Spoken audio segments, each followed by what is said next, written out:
Jeremias, capítulo 29.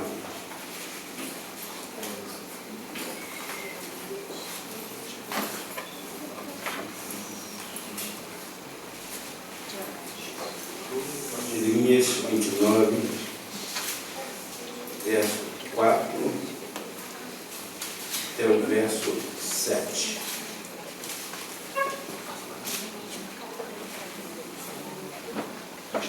Diz assim: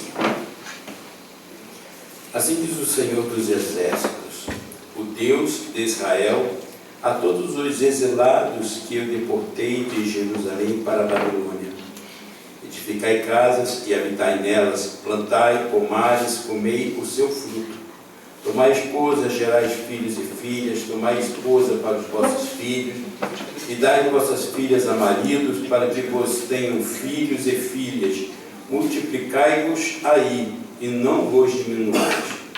Procurais a paz da cidade para onde vos desterrei, e orai por ela ao Senhor, porque na sua paz vós tereis a paz. É um texto, irmãos, importante para nós. Nessa noite eu estava em casa e Deus me deu para eu trazer uma reflexão sobre esse texto aqui. Esse texto, Israel estava se preparando para ir para o cativeiro. Na verdade, já havia sido, a primeira turma já tinha sido levada para o cativeiro. Se os irmãos lerem aqui no versículo 1, desse mesmo capítulo, diz que essas são uma carta, essas são palavras que Jeremias enviou para aqueles que estavam lá no cativeiro. Foi uma carta que foi levada para eles, porque Israel ele foi levado em 3 levas para o cativeiro. Teve uma primeira leva que foi levada à família real, levada aos artífices, aqueles que desempenhavam um papel. Depois veio uma segunda leva e, por fim, quando a cidade é destruída, e só fica na cidade mesmo aquelas pessoas que não tinham nenhuma condição, são eles que vão ficar ali na cidade. Mas Jeremias ele está mandando uma carta para aqueles que estavam lá, porque quando só foi uma parte do povo, nem todos haviam sido levados cativos para lá, deu-se aquela ideia de que o cativeiro havia de ser apenas por alguns dias, um pouco curto período de tempo, e começou a surgir um monte de profecias, falando: não, isso aí vai passar, isso vai acabar, isso vai ser rápido, nós vamos mudar essa condição. E Jeremias, ele vai lá justamente para dizer ao povo: isso aí tem um período para acontecer, tem um tempo, tem um momento, tem uma época. E ele vai dizer, sobre, e aqui nesse mesmo capítulo vai ser falado sobre que eles deveriam de ficar lá durante 70 anos naquele cativeiro, e que eles deveriam dali participar. Eu sei, irmãos, que muitas das vezes, quando passamos por uma crise, quando passamos por um momento de dificuldade, a pergunta que fica para nós é: e agora? O que vai ser? E agora? Como vai ser? Como as coisas vão se proceder? Como vai ser a nossa vida daqui para frente? Como as coisas serão? E é interessante, irmãos, que o povo de Deus, vida boa nunca fez muito bem para o povo de Deus. Israel, quando eles passavam por um momento de angústia, eles estavam lá, buscavam o Senhor, adoravam o Senhor, e quando as coisas começavam a ficar muito tranquilas, quando as coisas começavam a ficar muito fáceis, rapidamente eles se esqueciam de Deus. A própria história da igreja é assim. No início da igreja, nós vivemos uma época em que a igreja era perseguida, os cristãos eram mortos na arena, eram queimados, eram colocados como alimento para os leões. Isso fazia parte da rotina. E é interessante que quando os dias maus eles surgem, eles fazem com que haja uma peneira. E é interessante que no meio da luta, no meio da perseguição, quando alguém achou que iria acabar com a igreja por meio da luta e da perseguição, já foi dito, que o sangue era como se fosse semente que fazia com que a igreja crescesse ainda mais. Quanto mais perseguia, quanto mais morria, mais aquelas pessoas faziam com que a igreja crescesse. Não deveria ser assim, mas não é no momento que nós estamos passando por angústia que nós fraquejamos. O momento que nós fraquejamos é justamente quando as coisas estão tudo bem e a gente começa a esquecer de Deus. Quando a gente entra nesse momento, nessa condição, e a gente fala assim, não, eu estou bem empregado, estou com um bom salário, estou com a vida bem estruturada, tenho uma conta no banco boa, tenho a minha casa, tenho o meu carro. E aí a gente começa a falar assim, não, de repente a gente não precisa estar na igreja tanto, não precisa estar sempre. E na história da igreja aconteceu isso. Quando Constantino ele fez com que a igreja ela parasse de ser perseguida e transformou a igreja na religião do império, rapidamente um monte de pessoa começou a entrar na igreja simplesmente em busca de um status. Nós temos visto isso acontecer. De repente virou uma modinha na igreja que todo mundo virava crente, né?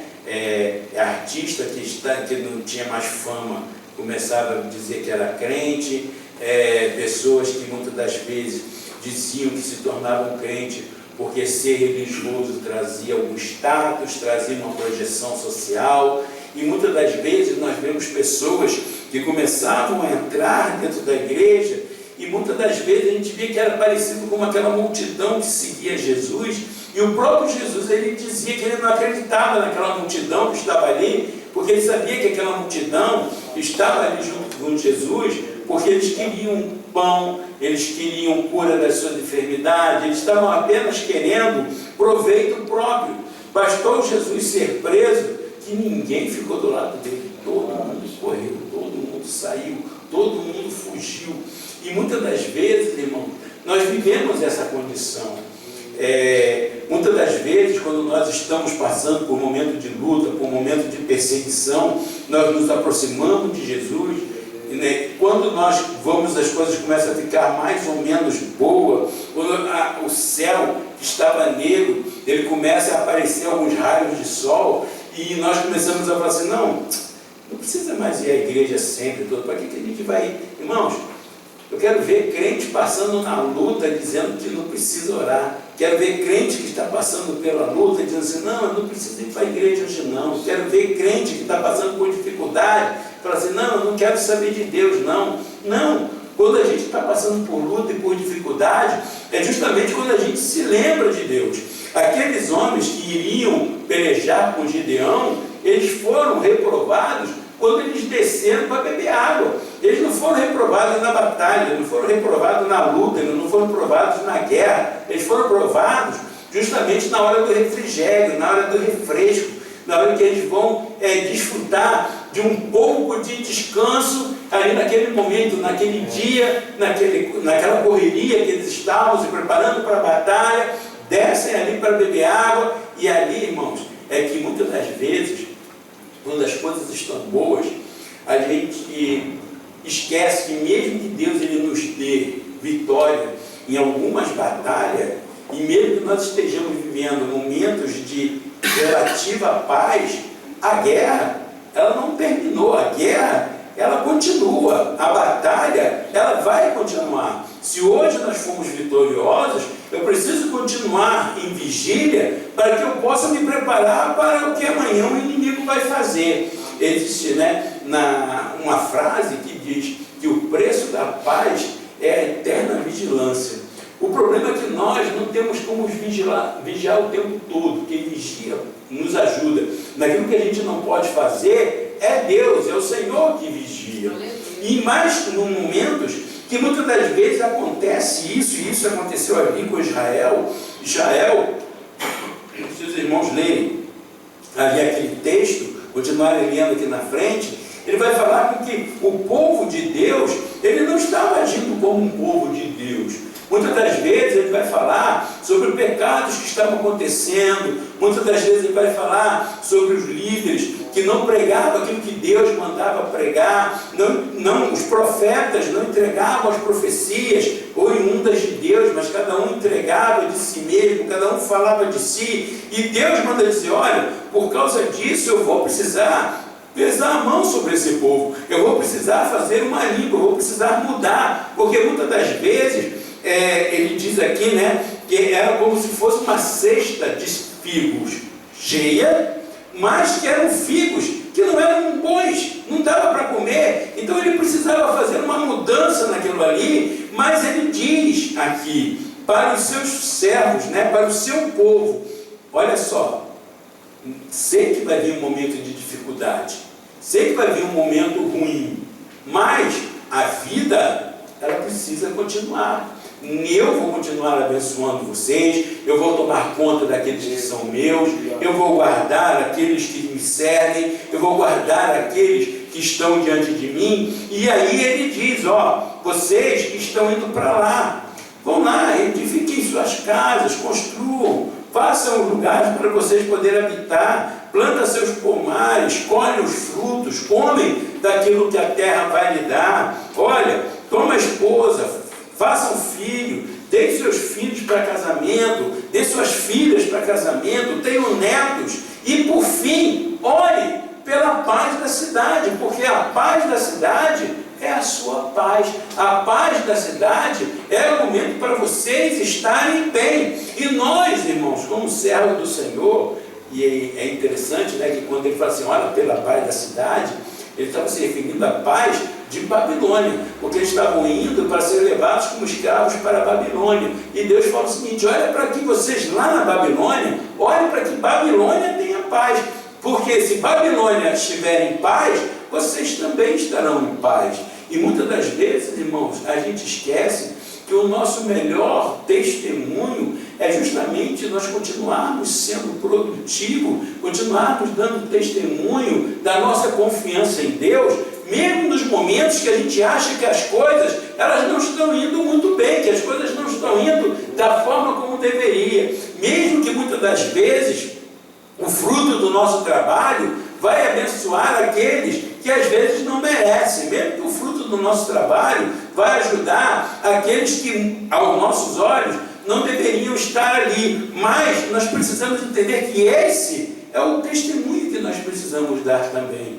O crente, ele não pode se abater, o crente, ele não pode abaixar a sua cabeça, ele não pode abaixar a sua guarda quando nós passamos por momentos de dificuldade, quando nós passamos por momentos de luta. Nós precisamos, irmãos, estar de pé, firmar os joelhos, né, que estão vacilantes, né, muitas das vezes, e eu gosto muito dessa figura que Isaías coloca, né, sobre o joelho que muitas das vezes está tão temeroso que o joelho chega a estar batendo um no outro, mas ele fala assim, ó, faz com que esse joelho aí pare de bater, faz com que esse joelho aí fique firme, firma esse teu joelho e continue caminhando. Por quê? Porque Deus, Ele nos abençoa, Deus, Ele está conosco, Deus, Ele nos guarda. Como Ele diz lá em Isaías, né? Se a gente passa pelo fogo, o Senhor nos abençoa, se nós passamos pelas águas, o Senhor nos abençoa, e se por acaso chegar o momento do Senhor nos recolher, nós estamos sendo recolhidos, é para a glória do Senhor, é para o nome do Senhor, é para a casa do Pai,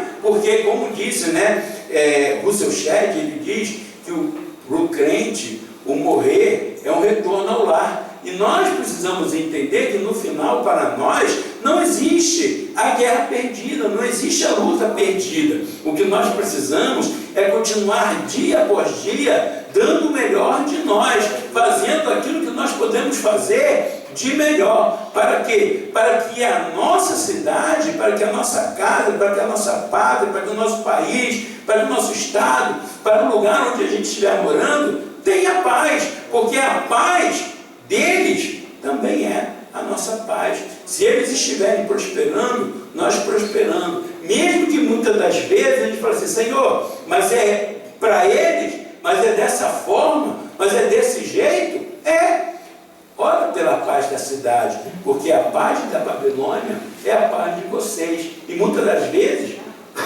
ficamos olhando para trás e a Bíblia fala o seguinte, ó, nunca diga que os dias anteriores foram melhores do que os dias que nós estamos vivendo. Porque ele diz o seguinte, ó, Deus fez um dia mau em contraposição ao dia bom. E nós precisamos entender que se hoje está bom, amanhã pode ficar ruim. E se hoje está ruim, amanhã pode melhorar. E nós temos que viver nessa condição. Porque, irmãos, a nossa vida aqui nessa terra é assim. E muitas das vezes, irmãos, quando as coisas estão muito boas, quando as coisas estão muito certinhas, quando as coisas estão muito calmas, a tendência nossa é relaxar na nossa comunhão com Deus, é relaxar na forma como nós andamos com Deus. Vamos olhar para nós, olha para a nossa vida, olhamos para trás. Quantas das vezes nós fomos vivendo a vida como aquele filme antigo, né? Curtindo a vida doidado, e é o dia que as coisas dão errado, é que a gente parou e falou assim, não, eu preciso voltar para Deus, eu preciso olhar para Deus. E muitas das vezes, os momentos de dificuldades, momentos de lutas, momentos de dores, que muitas das vezes nós passamos, nós vivemos, são justamente momentos aos quais o Senhor ele quer falar para nós assim, ó, para e olha para mim.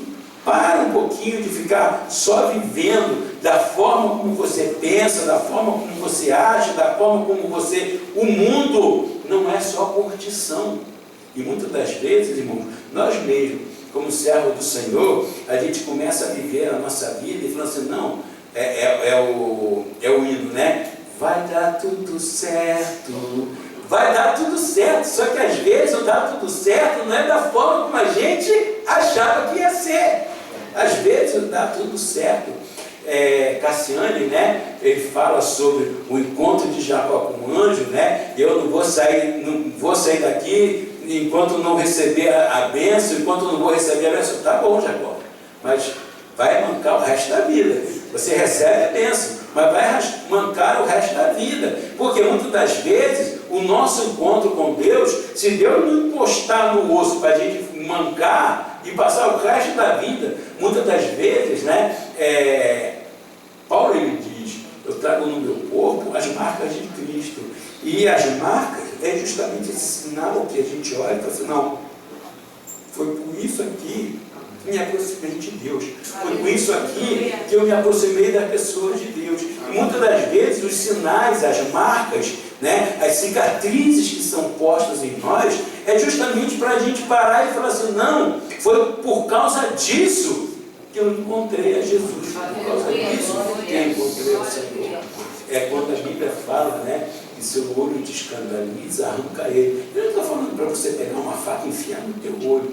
Não, só que muitas das vezes, irmão, o nosso encontro com Deus passa por experiências que muitas das vezes não é aquilo que a gente quer, não é aquilo que a gente nos gostaria. Muitas das vezes implica dor, implica sofrimento, implica em lágrimas. Muitas das vezes o encontro com Deus, ele implica em perda de coisas que a gente achava que eram muito importantes, e Deus vai e mostra assim, não, não é importante, o importante é a minha presença na sua vida. No final, a gente fala o seguinte, Senhor, eu estou mancando dia após dia, mas obrigado por eu estar mancando, porque foi com esse mancar que eu encontrei a sua bênção. Isso, irmãos, era dia após dia. Porque, irmãos, que Deus, Jesus ali, quando falou para Pedro, né, falou assim, Pedro, antes que o galo cante, 3 vezes tu irás me negar. Pedro, irmãos, achava que era muito bom, que era muito forte, estou pronto para tudo. Senhor, onde tu foi, eu vou junto. Ah, Pedro, eu quero cantar, tu vais me negar. Irmãos, galo, irmãos, alguém que já morou na roça, sabe qual é a primeira coisa que você escuta e a última coisa que você escuta todo dia? Irmãos, toda vez que o galo cantava, adivinha de que Pedro se lembrava? Toda vez. Por quê? É as coisas que Deus coloca, muitas das vezes não é aquilo que a gente pensa, não é aquilo que a gente quer, não é aquilo que a gente estava imaginando, mas Deus vai lá e fala assim, olha, você vai passar por um momento de dificuldade, não é isso que você quer. Você está indo passar pela luta, você está indo passar pela prova, você está indo passar pelo momento de dificuldade. Não é isso que você quer, mas olha, ora pela paz naquela situação que você está vivendo, porque a paz naquela situação é a tua paz também. Se ali estiver bem, você vai estar bem. Irmãos, e quantas das vezes, quando chegou nesses momentos de luta, e a gente via, né, o céu ficando negro, as coisas se aproximando, e a gente se preparava, irmãos, por uma batalha, e no final, irmãos, quando a gente começava a atravessar, e nem foi do jeito que eu estava pensando, né? Nem foi daquela forma como eu estava pensando. O Senhor, Ele me deu graça, o Senhor me deu condição, e passamos, e hoje estamos de pé. E muitas das vezes a gente vai olhando para um lado para o outro, né? E a gente vai vendo 10 mil caem de um lado, 1000 caem do outro lado, e uns vai sendo atingido, o outro vai ficando para trás, mas você vai passando, você vai atravessando, você vai colocando, e no final você fala assim, eu resisti. E eu resisti não é porque eu era bom, não é porque eu era forte, não é porque eu era inteligente, não é porque eu era capaz, eu resisti porque o Senhor me deu condição de eu resistir, o Senhor me deu a graça e conseguiu passar comigo, porque, irmãos, problema não é o problema em si, o problema, irmãos, é a ausência de Jesus, é a ausência de Deus, porque a Bíblia diz, irmãos, que até quando a gente precisa ir para um leito, a Bíblia diz que o Senhor, Ele vai lá e afofa o leito daqueles que estão ali. O Senhor vai lá e melhora a condição que a pessoa está ali. E aí a gente percebe que o sofrimento ao lado de Cristo é mais tranquilo do que quando nós passamos o sofrimento sem ter o Senhor. A fé, irmãos, é como se nós estivéssemos num grande oceano. É como se nós estivéssemos atravessando um mar. E a fé é aquilo que nos mantém fora desse mar, fora dessa água. Existem pessoas que têm aquela fé que pode transformar o monte, né, de um lado para o outro. É como aquele que está entrando dentro do transatlântico, dentro do pote da Concórdia, dentro de um petroleiro, está aí atravessando o mar e está tudo bem. E às vezes, irmãos, a nossa fé é aquele pedacinho de madeira que a gente está agarrado nele e fala assim, Senhor, eu não vou desistir não, né? Eu não vou desistir não. Às vezes a gente ainda fala, além do Senhor me abençoar com a bênção, eu ainda falo assim, Senhor, me ajuda na minha fé, que até para eu ter fé, Senhor, eu estou precisando de tudo. Até para eu ter fé, eu preciso que o Senhor me abençoe. E aí o Senhor, Ele ajuda na nossa pequena fé. Jesus ajuda na nossa pouca fé. E aí a gente agarra naquele tronquinho, naquele pedacinho de madeira que está mantendo, mas a gente não pode esquecer que aquele pedacinho de madeira é que me mantém fora d'água. Se eu largar aquele pedacinho de madeira, eu vou afundar. Então eu tenho que continuar segurando. E a gente não pode esquecer, irmãos, que não interessa o tamanho do navio. Existem ondas que quebram o navio no meio. Não interessa o tamanho do navio, porque no final, irmãos, é a presença de Deus em nossa vida. É Ele que nos guarda. Quantas vezes temos visto pessoas que estavam em navios muito grandes, muito poderosos, muito fortes, meu filho, e foram achados depois do naufrágio, depois de dia, porque o que sobrou foi a mesma madeirinha que o outro estava lá, foi o que sobrou para ele ficar agarrado lá e ficar boiando. Foi a mesma madeirinha, foi a mesma fezinha ali que às vezes ele achava que não servia de nada, foi aquela fé ali que foi suficiente para ele e que manteve ele em cima da água. Até que o socorro vai chegar. O socorro vem, o socorro vai chegar, o Senhor nos sustenta, o Senhor Ele nos guarda, o Senhor Ele nos livra. E nós precisamos estar sempre com essa verdade. Olhe para trás em Babilônia, olhe para trás na cidade, olhe, continue, a vida, ela continua, vamos continuar trabalhando, vamos continuar nos nossos afazeres, vamos continuar casando, vamos continuar tomando as mulheres em casamento, dando as nossas filhas em casamento, nossos filhos em casamento, vamos ver os nossos netinhos surgir, vamos ver a vida, ela continuando a acontecer, vamos continuar produzindo, vamos continuar recebendo o nosso salário, vamos continuar fazendo as continhas no final do mês, porque sobra mês e falta salário, né? Vamos continuar isso, porque isso, irmãos, não vai mudar nunca, isso não vai mudar em condição nenhuma, isso não vai mudar em época nenhuma. Jesus, ele falou, né? Os pobres, vocês sempre vão ter eles conosco. Quem sabe se os pobres somos nós? Somos nós. Quando João mandou os discípulos procurarem a Jesus, ele virou e perguntou o seguinte: és tu o que havia de vir, ou vamos esperar outro? Aí Jesus não respondeu a João. Ele continuou fazendo os milagres, curou, expulsou o demônio, libertou. E aí ele virou e falou assim: olha só, vai e conte a João o que vocês têm visto.